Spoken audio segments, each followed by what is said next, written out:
যে মানুষকে কথা দিয়ে কথা রাখে না, আমানতের খেয়াল করে, বিভিন্নভাবে কষ্ট দেয়, তাদের লাইফে 4টা কষ্ট মাস্ট আসে। নাম্বার 1 কষ্ট হচ্ছে এই যে তারা they can't get the peace of heart, তারা মনের প্রশান্তি হারিয়ে ফেলে। মনের প্রশান্তি কোথাও তারা খুঁজে পায় না। মনে রাখবেন, যদি আপনি কাউকে কষ্ট দিয়ে থাকেন তাহলে আপনার মনের যে সুকুন, যে রাহাত, যে পিস, যে শান্তি, এটা হারিয়ে যাবে।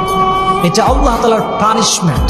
একজন বান্দা যখন আর একজন বান্দায় কষ্ট দেয় তখন আল্লাহ তাআলা তার হৃদয়ের সমস্ত শান্তি কেড়ে নেন, তার হৃদয়ে কোনো শান্তি থাকে না। এখন আপনি বলবেন যে হুজুর, কত মানুষ আমারে কষ্ট দিল, ওদেরকে দেখি ডার্সে ঘুরে বেড়ায়, কোনো অশান্তি নাই, টাকা পয়সা, গাড়ি বাড়ি, বউ, কোনো কিছুর অভাব নাই, ডার্সে ঘুরতেছে, তাহলে আপনার কথার ব্যাখ্যাটা কি দাঁড়াবে? প্রিয় ভাইরা, বাহ্যিক সুখটা আসল সুখ না, ভেতরের সুখটা হচ্ছে আসল সুখ।